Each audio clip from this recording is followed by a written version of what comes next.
He said I didn't have to wait for him, that he'd only be gone for a little while. But I still walked him to the door. He smiled, like he always does, like nothing bad ever happens in the world. And then he left, just like that. The door closed behind him, but I kept staring at it. I knew he wouldn't look back, but a small part of me hoped he would. The house felt different already, like it knew he was gone too. I sat on the couch, but it didn't feel the same. I thought I'd enjoy the quiet, but it just made everything louder. The clock ticked, the room breathed, and I just sat there. He didn't leave anything behind, not even a note, but somehow his presence stayed, like the air still held his voice, like the cushion still remembered his weight. I wasn't alone, but it felt quieter than ever. The sky turned orange, and I realized how long I'd been sitting there. The light outside kept changing, but nothing inside did. He didn't take anything with him, but somehow it felt like he took the whole day. Dinner time came, but I didn't move.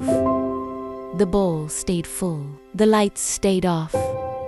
It wasn't hunger I was feeling. It was something quieter, but heavier.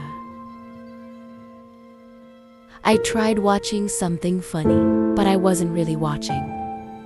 The sound played, but it didn't fill the room. He used to laugh at the dumbest stuff. Now, it all just felt quiet.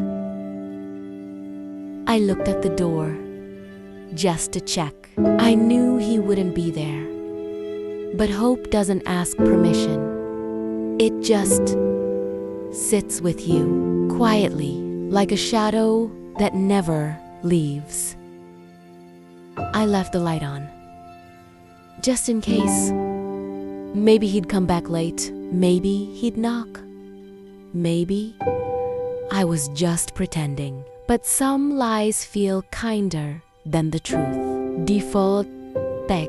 I didn't count the hours, but I knew the sun was gone. I stayed near the door, not expecting anything, but not ready to give up either. Maybe it's not about believing. Maybe it's just waiting. Anyway, the door didn't open. No footsteps, no voice calling my name, but I stayed. Because some promises, even if unspoken, are still worth waiting for.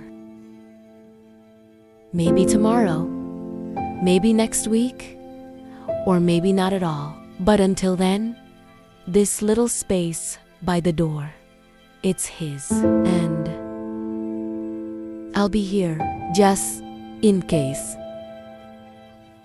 I didn't sleep much. I just rested near the door, eyes half closed, ears still listening, not for footsteps, but for something smaller, like the sound of a key or a whisper. And then I heard it, soft, careful, like someone trying not to wake me. But I was already awake. It always was. The door never opened, but I'm still here. Not because I'm sure he'll return, but because I want to be the one who's still waiting when he does.